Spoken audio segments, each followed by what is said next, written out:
Okay, this recording is going to be a little bit different. Normally I would record myself grading the whole paper, or at least most of it, but I want to focus on one specific aspect of this assignment.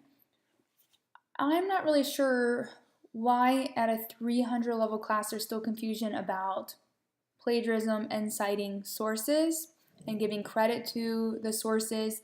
So we talked about plagiarism last week in class. I'd asked a question, and I don't know how many of you actually paid attention to it or not, but I'd asked the question, what's the difference in paraphrasing and quoting something?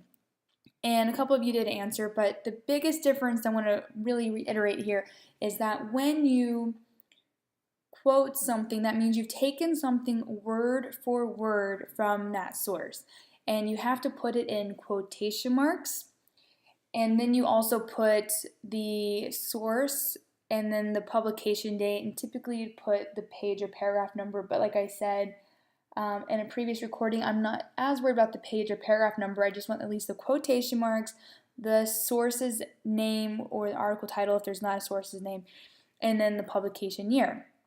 When you paraphrase something, that's like kind of like you're summarizing it. You're putting it into your own words. It has to be significantly changed. You can't just say, like, oh, let me pick this one word, like, just going to use an example like this word here, wealthiest. You can't say wealthiest, let me do the thesaurus and find another word for wealthiest, let me find another word for capital, things like that. You can't, you have to like take it, read it, process it, put it significantly into your own words. And even then, you still have to give the source credit because you didn't come up with that on your own, you got it from somewhere else. So you wouldn't use quotation marks because you're not using it word for word, you're not quoting it, but you are paraphrasing it, so you'd still put the source and then the publication date in parentheses. Okay, so that's the big difference there. I kind of thought that like going back since, I don't even know, like probably back when, at least your freshman year, because I know a lot of, like, we've all been out of high school forever, but at least your freshman year of college, I thought you would have learned that when you use something word for word, you have to use quotation marks. No ifs, ands, or buts about it. So let's just look at this here, and I've highlighted this section, and maybe there's more, but if you just even look at your Turnitin and reports, and I think it takes a few hours for those to actually finish processing, but if you check back, you look at your Turnitin and reports, you can see what it says you plagiarized and not. So it does identify things that are in quotation marks still. So those things I go through and I look at and I check, but it also will go through and highlight the things that it thinks is plagiarized. So I checked on this one because it said it thought it was plagiarized from a paper, a student's paper, which tells me someone probably cited it somewhere.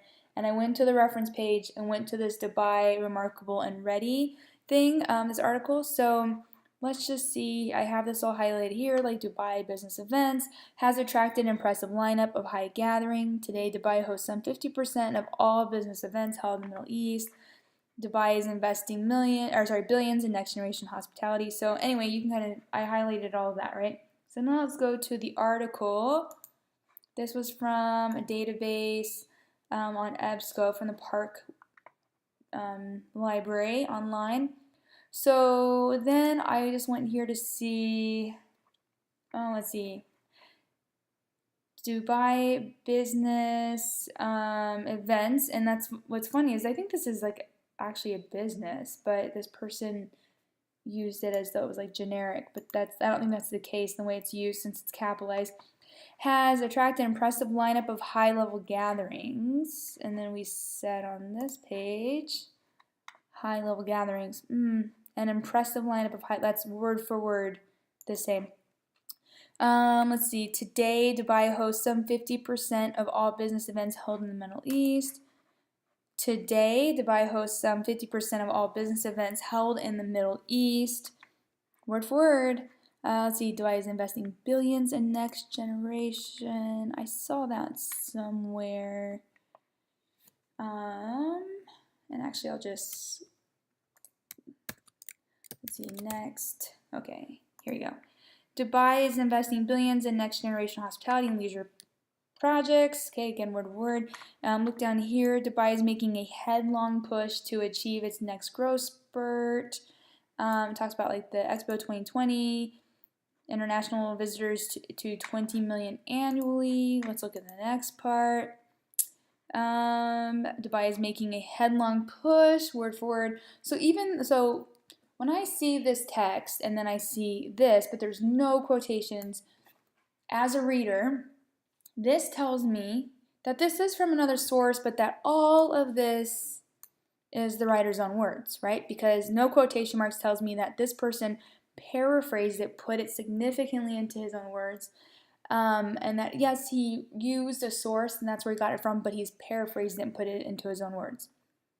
That's what having no quotation marks tells me. So if this person had used quotation marks, and actually I'm going to turn on the track changes so you can see a little bit better. Had used quotation marks like this, which he should have done because that is not his writing, then these quotation marks would tell me this is word for word from the source. And this person would also need some kind of signal phrase like as stated in the article. And then you could do this, Dubai, article, Dubai, remarkable and ready. And then if you put the source in the signal phrase, then you cite it here instead of later. The whole point here is that, you would need a signal phrase of some kind, and it could say whatever else, I don't know. It could say something like, Dubai is attracting lots of tourists, and then there's your signal phrase. So something like that. But anyway, my big point here is that without all of this and without the quotation marks there, when I see that and I see this source, I'm like, oh, this is that person's writing. This person put this into his own words. But then I go and check the source and look at the Turnitin, and guess what? That is not the case. This person took this word for word. Technically, this is plagiarism because it's being passed off as his own wording, and it's not. So, again, I don't understand, and this isn't the first person who's done this, so it's a little frustrating because this is a 300 level class, and I expect you all to at least know that I don't care if you know APA or MLA or anything, but I would expect you all at a junior level class to at least know that if you use something word for word, you have to put quotation marks around it because it's not your writing. So, all right, hopefully this helps clear things up for you guys.